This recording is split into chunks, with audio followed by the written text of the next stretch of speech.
वापस मुड़कर देखा कैसे एक और नीला मोटा आदमी आ गया। वो तो तांबे के गोंग की रखवाली के लिए बनाया गया था, लेकिन ये तो किसी सुई की तरह दर्पण के आर पार दिखता है। उस जगह पर केवल डोरामोन 4 की बड़ी अक्षर वाली चित्रण कलम से चित्रण को असली जैसा दिखा सकते हैं। क्या तुम भी कोशिश करना चाहोगे? नोबिता ग्रेफिटी पेन लेकर खून का छींटा।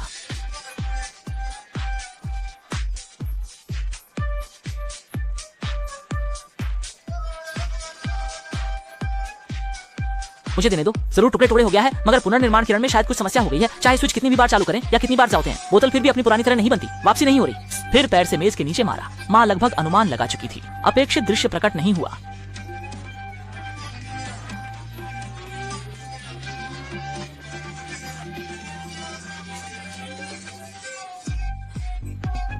फूलदान ठीक से मेज पर रखा था। ये सब कुछ डायों की होशियारी की वजह से हुआ। उसने ग्रेफिटी पेन का इस्तेमाल कर एक बना दिया। नीला मोटा दौराया ने एक दर्पण इस्तेमाल किया और सचमुच जैसे मैंने सोचा था, नीला मोटा बिल्ला ने पूरा मुंह जेब में डाल लिया।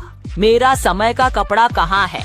हाँ, मैंने इसे 10 रुपए प्रतिदिन की कीमत पर सुनियो को किराए पर दिया था। ब्लू फेर से चौंक गया। तो तुम जल्द ही इसे वापस क्यों नहीं लाते? नबिता तेजी से दरवाजे से बाहर दौड़ा, बड़बड़ाते हुए। घर पर ही होना चाहिए। जहां दोस्त 50 की तरह सीमेंट हॉल पर बैठा था और समय समय पर अजीब सी हंसी निकाल रहा था। उसने नबिता को दौड़ते देखा तो रोकने की कोशिश की। मेरे पास एक मजेदार बात है, जल्दी सुनो। अभी मेरे पास तुम्हारा बकवास सुनने का समय नहीं है। बकवास क्या है? गोरिल्ला नाराज हो गया था। मैं थोड़ी देर में सुनूंगा। अगर नहीं तो अभी सुनो।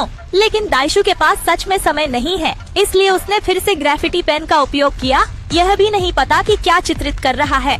वो आज किसी को मारना नहीं चाहता, बस एक श्रोता बनना चाहता है। ध्यान से सुनो। मैंने कल रात एक बहुत अद्भुत सपना देखा। दायान हक ये सोच रहा था कि वो क्या कहेगा। कोई दिलचस्पी नहीं, फिर भी पोटली लौटाना ज्यादा महत्वपूर्ण है। तुम कह रहे हो वो कपड़ा, वो अब मेरे पास नहीं है। मेरी माँ ने उसे ले लिया। उसने कहा कि उसे झुर्रियां हटानी है। छोटा फू कहता है कि मेरे ऊपर जल्दी करने का कोई फायदा नहीं है। मेरी माँ बाहर गई है। जब मुझे लगा कि दाई को अंदर जाकर खोज करेगा, तब वह मुड़कर चल पड़ा। यहाँ जियान पहले ही गुस्से से भरे हुए एक लंबा भाषण दे चुका था, बिना कोई प्रतिक्रिया पाए। ये सिर्फ एक ग्रीफिटी है। जियान उसे हंसने को कहता है, लेकिन वह नहीं हंसता। अरे एक घूंसा मारा, हाथ दर्द करने लगा। मेरा अनुमान है कि पटखोला मारने को तैयार नहीं था। फिर एक और घूंसा मारने की कोशिश की। आप लोग विश्वास करते हैं कि शरीर से ठोस पर मारना दर्द नहीं होता? यकीन मानो चौंक गए होंगे। मुझे पहुंचने दो। वैसे भी तुम्हें इस फूलदान से दूर रहना है।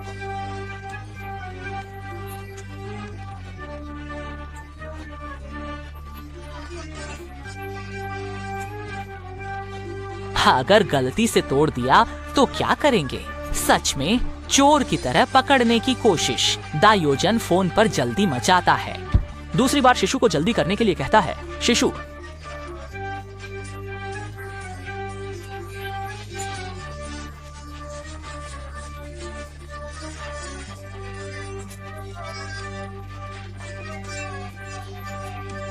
इसके विपरीत वह घबरा गए और कहा कि माँ वापस आ जाएंगी तो तुम्हें दे दूंगा। क्यों बार बार ट्वीट कर रहे हो? तंग कर दिया। मुश्किलें कम नहीं होती और अब्यूजी की माँ ने पहले ही देख लिया कि फूलदान टूट गया। तुमने क्या कर डाला दयानंद? उस समय दयानंद सही जवाब नहीं सोच पाया। एक किरण पैकेज पर पड़ी। असल में यह नीले राक्षस की मदद थी। दयानंद की मुसीबत खत्म। उसने इस दौरान जाकर मरम्मत की और किरण को सही किया। पहले पैकेज सपाट था, फिर उसमें फूलदान सही रूप में प्रकट हुआ। कहाँ टूटा था? माँ क्या तुम सपना देख रही हो? मेरे घर का